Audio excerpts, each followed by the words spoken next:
Your team may forget. Our AI won't free us. FollowUp keeps everyone on track. This procedure outlines the steps to create and assign a task within the Trueaiwork application. It ensures consistent task creation and assignment for effective workflow management. Click the All Tasks section to view the list of existing tasks. Click the New Task button to start creating a new task. Click the Task Title field to enter the task name. Enter your task title to identify the task clearly. Click the designated area to access further task options.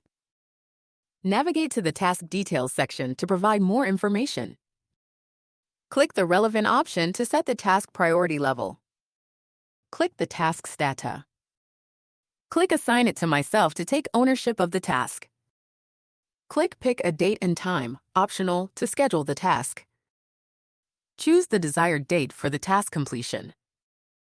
Click Done to confirm the selected date and time. Click Myself, Default, to confirm the task is assigned to you. Click Create Task to finalize and save the new task. Click All Tasks to return to the main task list and view the created task. This procedure details the creation and assignment of a task in Trueaiwork, ensuring tasks are properly titled, categorized, assigned, and scheduled for efficient management.